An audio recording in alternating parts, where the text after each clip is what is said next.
Tara, pahinga muna tayo dito habang naghihintay ng tricycle. Sige, dito muna tayo habang naghihintay.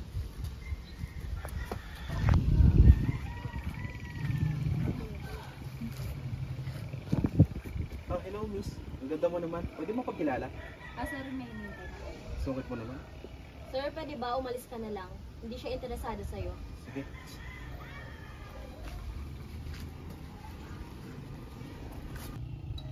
Ay, dahil sagutin ko muna to. Sige. Hello po? Okay. Sabi ko sa'yo, makikipagkilala naman ako. Sungkit mo naman. Bitawan mo nga ako. Best, tulong. Hoy, ginagawa mo. Pwede ba umalis ka kung ayaw mong madala sa barangay? Alis ka na. Ano, may balak kang umalis? Hindi ako alis na hindi magkilala yan. Anong nangyayari dito? Ronel, anong ginagawa mo? Wala po to ma'am, biro lang po to. Hindi to biro. Sinubukan mo akong hawakan. Sinabi ko ng wag. That's serious misconduct. Assault and harassment in a public place. Hindi yun basta biro. Sama ka sa akin.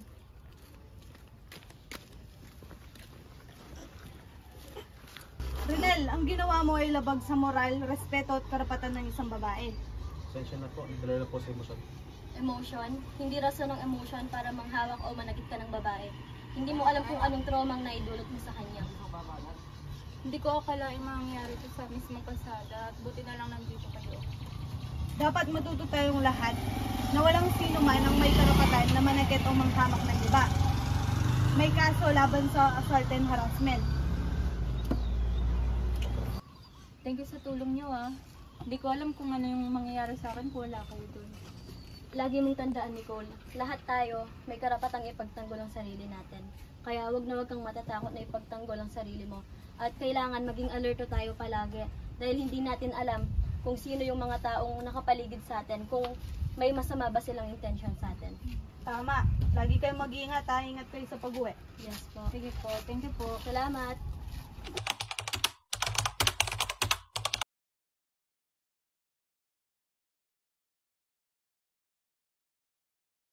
I learned that serious misconduct, such as assault, is not just a simple mistake. It is a crime that comes with proper punishment. We should always show respect, especially toward women. There is no reason to hurt or insult anyone. I learned that we must be brave in defending ourselves and never be afraid to report if someone abuses us. I realized that even a small joke paid without respect can turn into a serious wrongdoing. I need to learn discipline and respect.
Hi, Marcy! Kamusta ka na? Parang blooming ka ngayon ah. Yes, Marcy. Kailangan blooming tayo lagi. Marcy, may sasabihin ako. Ay, Marcy, alam ko na yan. Ano na naman sasabihin? Pwede ba ako makahiram ng 1K?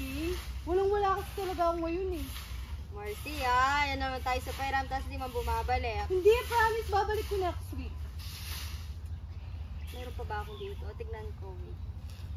Meron ka dyan, madami ka naman pera eh.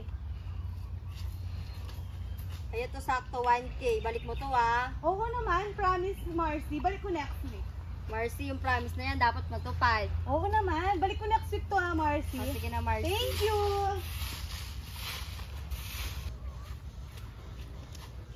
Utu-utu naman to, kala niya, ibabalik ko pa. fairness, Marcy, masarap yung pistachio nila. Gusto mo?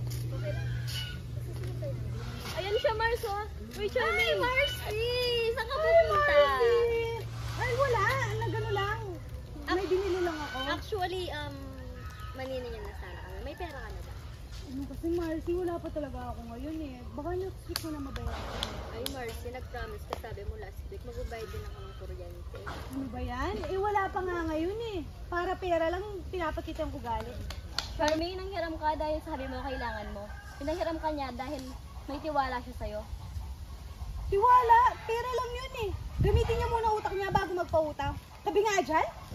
Ay, siya pa matapang. Grabe.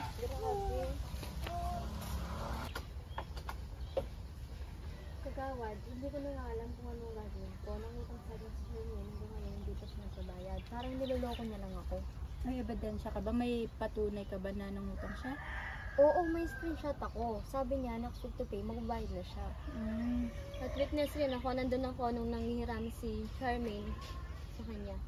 Okay, dali na lang natin sa kapitan para mapag-usapan kung ano yung pwedeng solusyon sa problema mo. Mas maganda kagawad para naman alam ko kung magbabayad pa siya o hindi na. O sige, tara. Tara.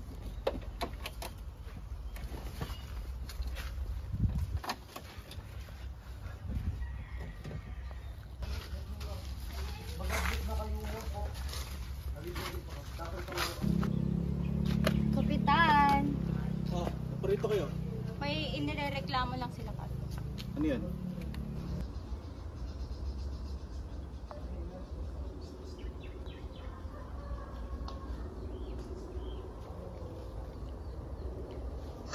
Hello? Hello? Charmaine, pumunta ka muna sandali sa bahay ng kapitan. Sige po ako dawad. Sige, sige.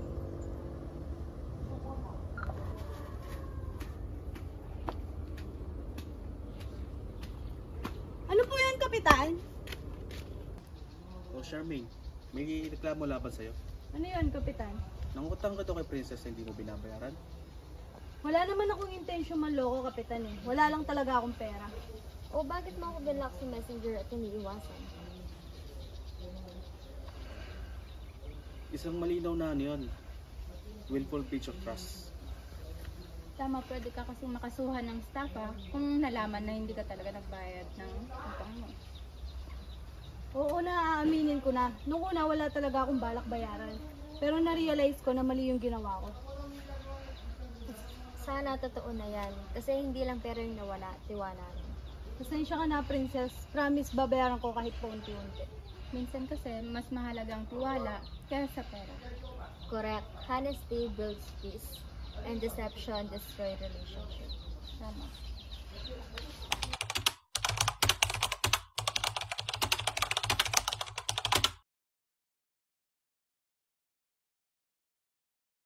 I learned that deception, even over a small amount, can have a serious impact.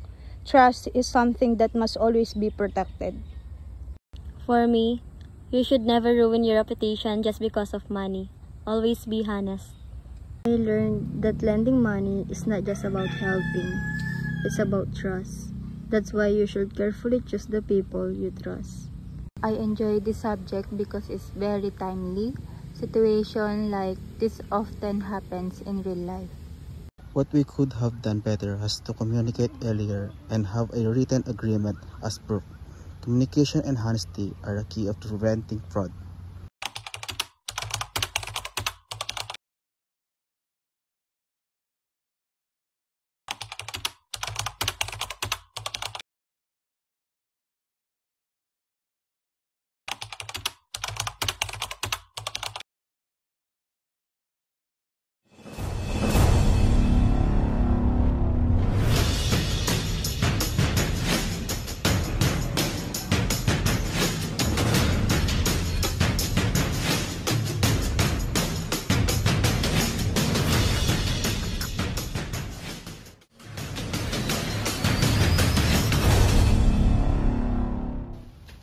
Charmaine, di na ako nireplyan ng seller. Katapos kong mag-send ng 1.5 sa kanya, wala na. Hindi ko na ma-chat. What? Shucks, try mong tawagan. Ilang beses ko nang tinry unavailable daw. Naku, yung 1.5 ko wala na. Ate, yung ano mo daw, yung pinagbilan mo ng cellphone, scam daw. Ay, hindi ako makapaniwalang na-scam ako. Dapat pala naniwala na ako. Tara, report natin to sa barangay. Si Ma'am Princess makakatulong. O kaya puntahin natin siya sa bahay niya. Manat.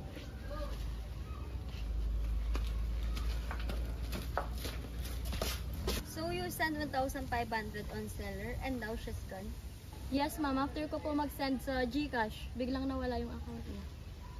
Sadly, common na talaga to. Maraming gumagawa ng fake online stores para makapanloko.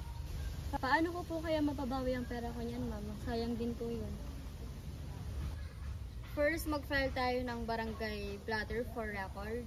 Then report it to the PNP Cybercrime Division. Always remember, never send money to a stranger. If it sounds like too good to be true, it probably is. Mag-file ng report, tapos mag-post na rin ako sa social media para sa awareness. That's the right thing to do. Awareness can save others from being victims. Ang sakit mawalan ng pera lalo na kapag pinagpaguran mo. Pero mas masakit yung nawalan ka ng pera dahil nagtiwala ka. Lesson learned talaga. Hindi lahat ng mabalik sa online is totoo. Always double check before trusting anyone. Tama, dapat lahat ng tao marunong umiwas sa ganitong modus.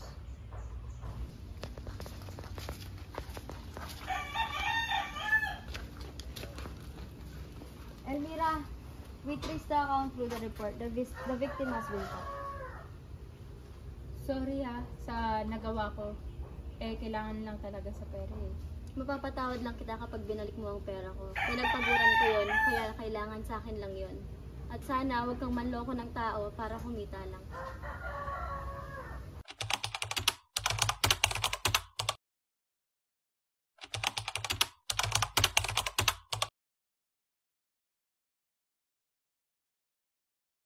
I learned that online scams are one of the most common crimes today. We must always be careful when buying or selling online.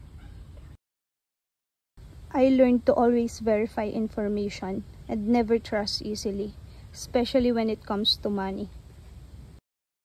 I realized the importance of reporting and spreading awareness to protect others from cybercrime. I learned that scamming only brings harm and guilt. Crime does not solve problems, it only creates more. I enjoy this subject because it reflects what happened now. I taught us to use social media wisely and responsibly.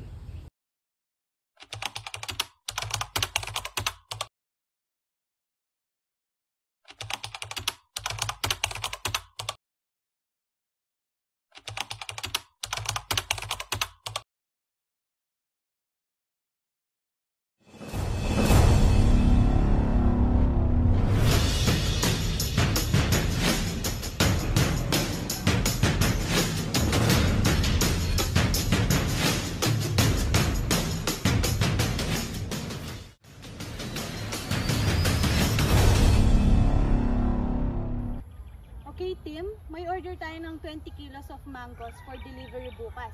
Make sure walang sira and walang kulang, ha? Okay, ma'am. Copy, ma'am. Ako na po mag-aasikaso sa sorting. Okay? Lagi na lang siya pinupuri ni ma'am. Ako gumagawa din naman ako pero hindi ako nakapansin. Nicole, ngunit ata ulo mo. Hindi, pagod lang.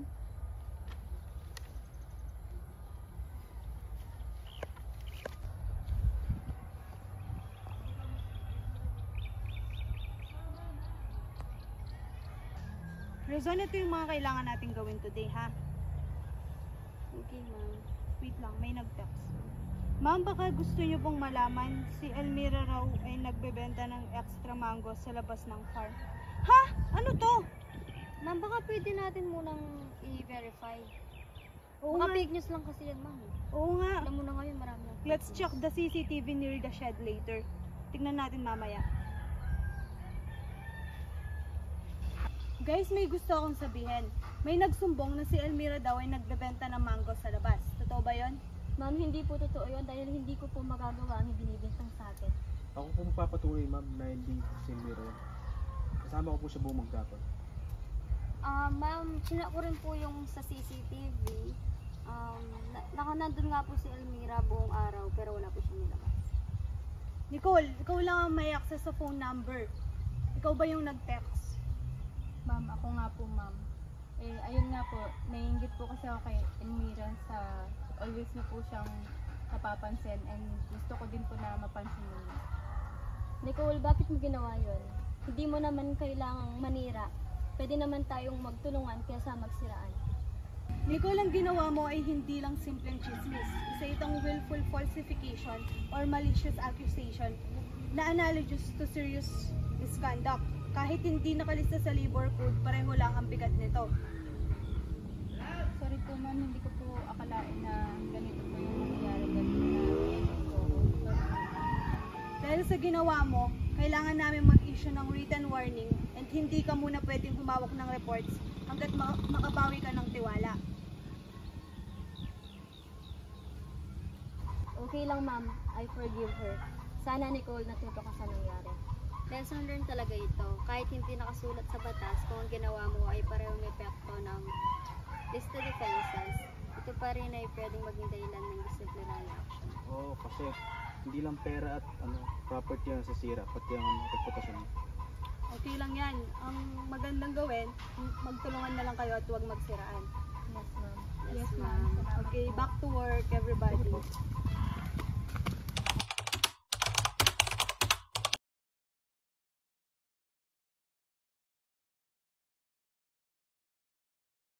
I learned that it's not only the violations written in the law that we should avoid.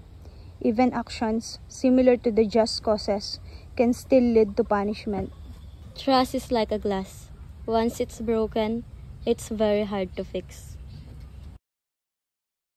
I enjoyed this subject because it's very realistic. Situations like this often happen in the workplace or even in simple communities. I learned that jealousy and false accusation lead nowhere good. It's always better to be honest and know how to apologize. What we could have done better was talk earlier and check the facts before believing rumors. Communication is really important.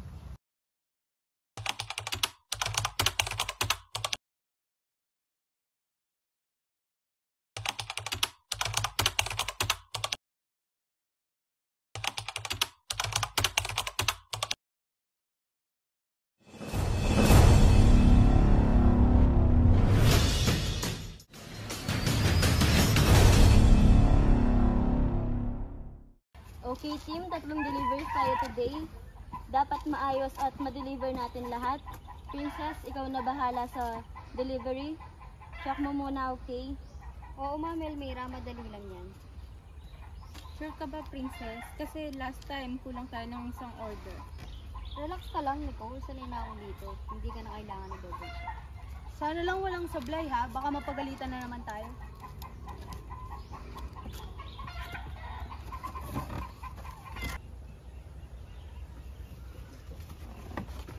Ilan to kailangan na box, Princess? 5 o 6? 5 siguro. Pare-pareho lang naman yan. Wait lang. Dapat 6 na box yan. Kulang tayo ng isa. Naku, hindi na naman kumpleto. Princess, this is the 3rd time this week. Lagi na lang may kulang o mali sa trabaho mo. Pasensya na po, ma'am. Minsan lang naman. Minsan, noong Monday, mali ang delivery. Noong Wednesday, late na naman. Ngayon, kulang na naman. That's not minsan. That's habitual neglect of duty. Ma'am, nag-text na naman yung customer natin at nagre-reklamo about sa product na dineliver natin. Ngayon may reklamo na naman. Princess, tignan mo tong problemang to. Hindi to basta-basta lang.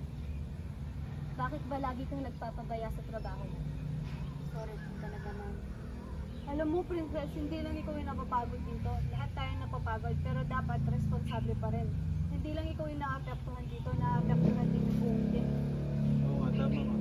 Dahil sa babayaan mo, nakawork yung tuwa ng customer sa atin. Gross and habitual neglect means repeated failure to perform your duty properly. Hindi na ito simpleng pagkakamali lang. Kailangan na natin gumawa ng disciplinary action. Opo, ma'am. Pasensya na po. Promise, babawi ko na. Princess, for now, kailangan muna kitang isuspend for 1 week. Hindi ito para parusahan ka, kundi para mag-reflect ka. sa mga pagkukulang mo. Naintindihan ko po, ma'am. Deserve ko po to. I use the time to improve myself. Don't worry, princess, alam namin na kaya mo na magbago. So, basta pagbalik mo dito, seryosohin mo na yung trabaho mo, ha? Oo, tama. Lahat tayo nagkakamali. Paminsan-minsan. Pero kung paulit-ulit, kailangan natin yung tama. at magiging lesson to para sa atin lahat. Malaki man o maliit, meron pa rin dulot.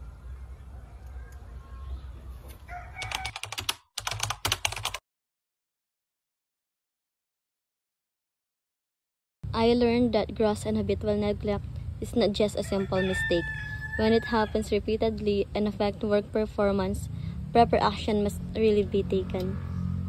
For me, consistency and good performance are the key to maintaining a smooth and productive workplace.